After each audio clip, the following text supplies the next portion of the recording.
তবে আজ কিন্তু আমাদের সঙ্গে একটা বড় সদস্য আছে, এই যে আমার পুচকু। সব জায়গাতে যেন বা রাস্তার ভিড়টা ঠিক কমে গেছে, তেমন একটা নেই আগে। আর এই বছর 2025-এর মেলাতে মানে নিউল্যান্ডের মেলাতে ভয়ঙ্কর দোলনা হচ্ছে এইটা। আজকে হচ্ছে দশমী, সবাইকে জানাই শুভ দশমী সবাইকে। এরপরে আমরা আবার একটা প্যান্ডেলে যাচ্ছি, এখানে খুব সুন্দর একটা থিম করেছে, দেখো বুঝতে পারবে।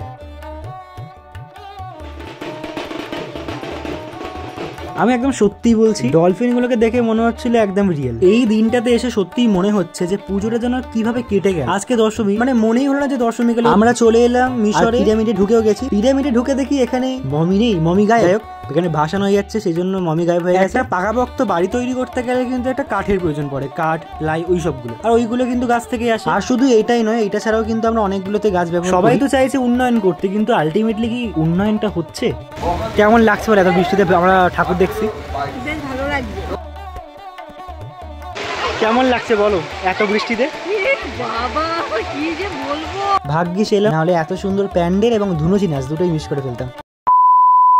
হ্যালো বন্ধুরা, সবাইকে জানাই শুভ নবমী। অষ্টমীর মতন ঠিক আজকেও নবমীতে বেরিয়ে পড়লাম বাড়ির আশেপাশে যে ঠাকুরগুলো হয়েছে সেইগুলোই দেখার জন্য। তবে আজ কিন্তু আমাদের সঙ্গে একটা বড় সদস্য আছে, এই যে আমার পুচকু, মানে আমার ভাগ্না। আমি ওকে পুচকু বলি। যেমন টুকটুক করে হেঁটে আসছিল বলতো রাস্তা দিয়ে। যাই হোক, আমরা কিন্তু আবারও চলে এসেছিলাম বেলুড় মঠটিকে দেখার জন্য। ওদের যেহেতু দেখা হয়নি সেই জন্য ওদের সঙ্গে এসেছিলাম, তাই তোমাদেরকে একটু ব্লগের মাধ্যমে দেখিয়ে দিলাম। তবে তোমরা যদি এই বেলুড় মঠের একদম সম্পূর্ণ ভিডিও দেখতে চাও, তাহলে সেটা আমার ইউটিউব চ্যানেলে, ফেসবুকে এবং ইনস্টাগ্রামেও ছাড়া রয়েছে, তোমরা চাইলে ওইখান থেকে দেখতে পারো। আর আমাদের ওই প্যান্ডেলটা দেখা হয়ে যাওয়ার পরে ঠিক ওরই পাশে আমাদের সবচেয়ে বড় প্যান্ডেল, নিউল্যান্ডের যে প্যান্ডেলটি হয় প্রত্যেকবারই খুব বড় করে, এবারে ধবলগিরি হয়েছে। সেটা আমি ব্লগের মাধ্যমে, মানে মিনি ব্লগের মাধ্যমে দেখিয়ে দিয়েছি তোমাদের। চিন্তা নেই, যারা দেখতে পাওনি আমি তোমাদেরকে এই ব্লগের মাধ্যমেই দেখিয়ে দেবো। তো আমি এখন আছি নিউল্যান্ড পুজো কমিটির লাইনে দাঁড়িয়ে আছি, মানে যাচ্ছি আর কি। আমি যখন ষষ্ঠীতে বেলুড় মঠটা দেখতে এসেছিলাম তখন ওইখান থেকে দেখা যাচ্ছিল এখানে কতটা ভিড়, সেই জন্য আর আমি তখন আসি। আমি একেবারে আজকেই মানে নবমীতেই যাচ্ছি। তবে এটা সত্যি বলতে হবে, আমি অনেক ব্লগের মাধ্যমেই বলেছি যে গত বছর তুলনায় এই বছর কিন্তু একদমই লোক কমে গেছে। কোনো প্যান্ডেলে ভিড় বলো বা রাস্তার ভিড় বলো, সব জায়গাতে ভিড়টা ঠিক কমে গেছে, তেমন একটা নেই আগের মতো। তবে হ্যাঁ, ঠিকঠাক ভাবে ঠাকুর দেখা গেলেও কিন্তু আমরা যারা তোমার অনেক বছর ধরে ভিড় ভাড়টায় ঠাকুর দেখে তাদের কিন্তু এই পুজোটা দেখে কিন্তু পুজো ঠিক মনে হচ্ছে না, ফিলটাই ঠিক সেরকম নেই। এই বছর কেমনটা লাগছে আমার এটা মনে হয়েছে, জানি না কার কি মনে হয়েছে।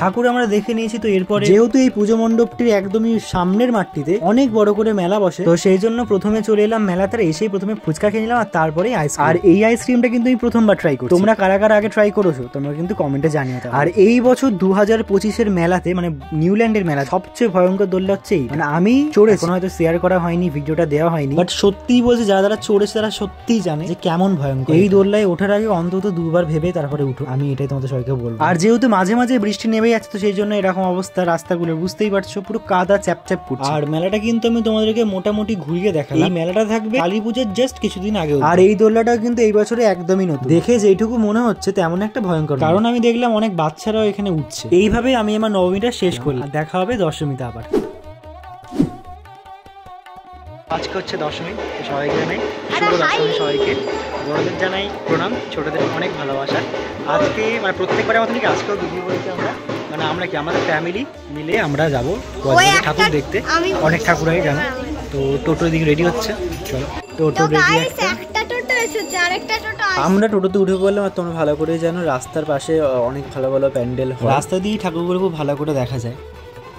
তো আমরা আরেকটা জায়গায় নামলাম, সেখান থেকে আবার ঠাকুরটা দেখা যাচ্ছে না ঠিকঠাক করে, তাই নেবে এবার ভালো করে প্যান্ডেলে গিয়ে ভালো করে ঠাকুরটা আমরা দেখবো। এই ঠাকুরটা হলো ধারাপাড়া সার্বজনীন দুর্গাপুজো কমিটির ঠাকুর। তো আমাদের এই ঠাকুরটা দেখা হয়ে গেলে এবার আমরা টোটোতে আবার উঠে টোটো করে আবার আমরা যাবো আমাদের মেনলি ঠাকুর যেটা আমরা দেখি, বজবজ, সুভাষ উদ্যান, ডিএন ঘোষ, এইগুলোই আমরা দেখি। ওইখানে যাওয়ার পথে যে ঠাকুরগুলো পড়ে সেইগুলো আমরা দেখি। আর রাস্তায় তো অনেকগুলো ঠাকুর হয় ভালো, যেমন এটা কত সুন্দর লাগছে দেখো ঠাকুরটা। আমরা তো মানে কি বলবো, চোখ ফেরাতেই পারছি না ঠাকুরটার দিকে। এই ভিডিওগুলো আমি সব গাড়ি থেকেই করছি, কারণ গাড়ি থেকে নেমে ভিডিওগুলো করলে আরো আমাদের অনেক সময় চলে যাবে। তো সেই জন্য নাবিনি, গাড়ি থেকে বসে বসে ভিডিওগুলো করছিলাম। যখন তখন নেমে যেতে পারি,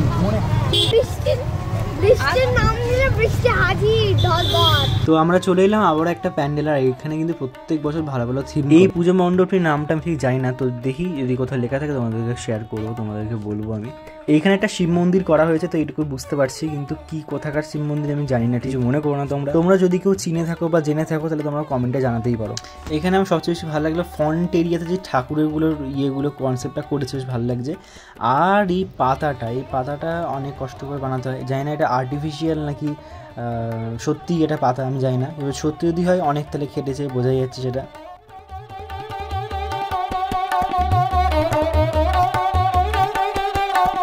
এরপরে আমরা আবার একটা প্যান্ডেলে যাচ্ছি, এখানে খুব সুন্দর একটা থিম করেছে, দেখো বুঝতে পারবে।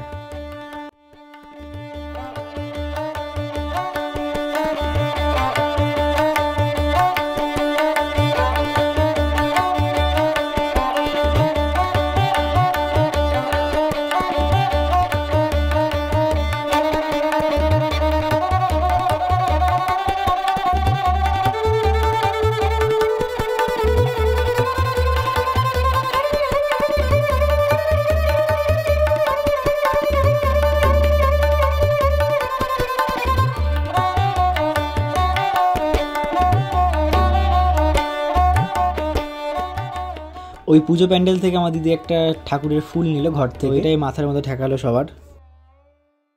তো এরপরে আমরা যাচ্ছি ডিএন ঘোষের ঠাকুর দেখতে। জানো এখানে প্রত্যেকবার খুব সুন্দর সুন্দর প্যান্ডেল এখানে হয়, আর সেই জন্যই আমরা প্রত্যেকটা মানুষ এখানে আসি। এইবারও খুব সুন্দর করেছে, কিন্তু আমি জানি না থিমটার নাম, তবে প্যান্ডেলটার মধ্যে কিন্তু খুবই সুন্দর কারুকার্য করা।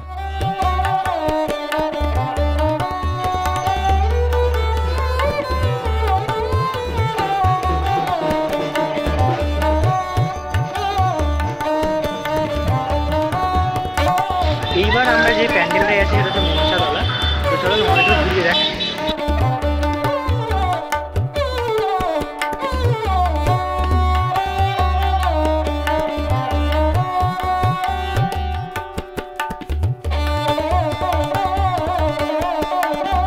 আর এর পরের প্যান্ডেলটা যেটা আমরা দেখবো সেটা হচ্ছে আমাদের শাহবাড়ির পুজো, যেটা আমাদের করেছে এবার ডিজনিল্যান্ড।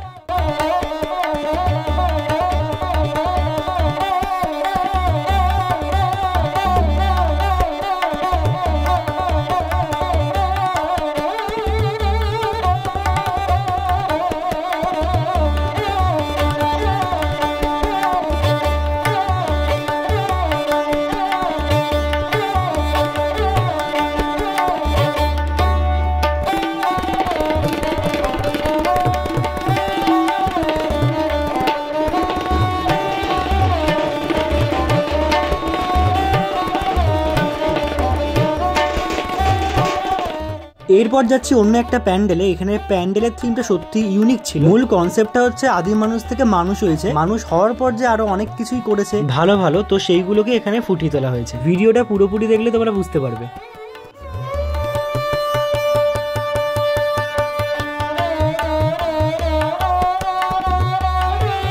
এইখানে কিন্তু অনেক কিছু ছিল, যেমন হাতি, বাঘ, বক, তারপরে ডলফিন। আমি একদম সত্যি বলছি, ডলফিন গুলোকে দেখে মনে হচ্ছিল একদম রিয়েল।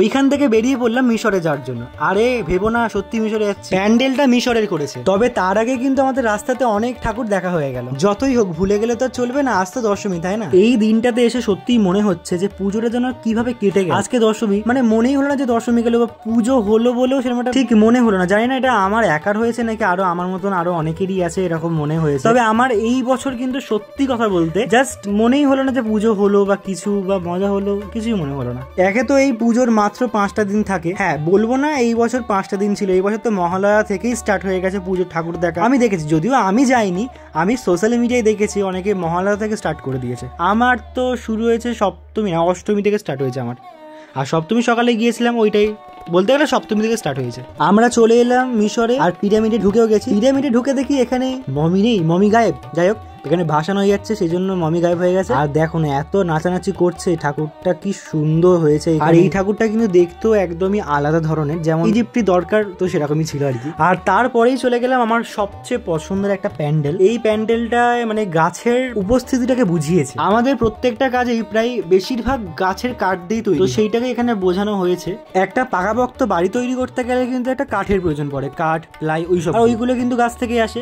আর শুধু এটাই নয়, এটা ছাড়াও কিন্তু আমরা অনেকগুলো পুজোগুলোতে গাছ ব্যবহার করি। আর সবচেয়ে ইম্পর্টেন্ট হচ্ছে অক্সিজেন, যেইটা ছাড়া কিন্তু কেউই বাঁচবে না, সবাই অচল। তবে এখনকার দিনে দাঁড়িয়ে বড় বড় গাছপালাকে একদম কেটে ফেলা হচ্ছে বড় বড় ফ্ল্যাট বাড়ি এসে তৈরি করার। সবাই তো চাইছে উন্নয়ন করতে, কিন্তু আলটিমেটলি কি উন্নয়নটা হচ্ছে? তো যাই হোক, আমরা তারপর চলে গিয়েছিলাম সুভাষ উদ্যানের ঠাকুর দেখতে। এখানে প্রত্যেক বছরই আমরা আসি, আর এখানে খুব বড় করে মেলা বসে। যারা যারা এখানে গেছো বা এসেছো তোমরা ভালো করে জানো। বৃষ্টি তো মাঝে মাঝে শুরু হয়ে যাচ্ছে, সেজন্য আর সারা জায়গায় জল জমে একদম প্যাচ প্যাচে অবস্থা। কিন্তু আমরা কোনোভাবেই সেটা ঠাকুর দেখার ক্ষেত্রে মানবো না, আমরা সেইভাবেই যাব। তো চলো আমরা প্যান্ডেলে ঢুকি। আমার তো মনে হচ্ছে এটা কোনো একটা বজরংবলীর মন্দির করেছে, মানে যতটুকু দেখে বুঝতে পারছি আর। আর এই ঠাকুরটা কিন্তু আমার সবচেয়ে বেশি ভালো লেগেছে, তার কারণ হচ্ছে এই ঠাকুরটা একদম দেখো চোখ মানে এমন ভাবে তাকিয়েছে, মহিষাসুর দেখে মহিষাসুর মানে এমনি ভয় পেয়ে, আমি নিজে ভয় পাচ্ছি। আমাদের ঠাকুর দেখা হয়ে গেল, আপাতত এখানে লাস্ট করবো, আশা করছি লাস্ট করবো, দেখি কি হয়। তো ফুচকা খাওয়ার জন্য পাতা নিয়ে দাঁড়িয়ে পড়েছি এখানে, আর গুড়ি গুড়ি বৃষ্টিও শুরু হয়ে গেছে। ফুচকাটা আমাদের একদম ভালো লাগেনি, তাই 10 টাকা খেয়ে আমরা অফ করে দিয়েছি। ফুচকা যদি মুচমুচেই না হয় তাহলে খেয়ে কি লাভ বল। তাই পাশে আর একটা ফুচকার দোকানে চলে গিয়েছিলাম, গিয়ে জিজ্ঞেস করেছি প্রথমেই যে এখানে মুচমুচে ফুচকা পাবো তো? বলছে হ্যাঁ একদম, না হলে ফুচকার পয়সা নেই। আর সত্যি খুবই মুচমুচে ছিল এবং খুব সুন্দর ছিল ফুচকা। ফুচকা খাওয়া হয়ে গেছে, এবার আমরা আইসক্রিম খেতে এসেছি। সবাই বলছে কর্নেটোই খাবে, কিন্তু আমি প্রথমে বলেছিলাম আমি কর্নেটো খাবো না, কারণ হচ্ছে কর্নেটোর মাঝে মাঝে বিস্কুটে না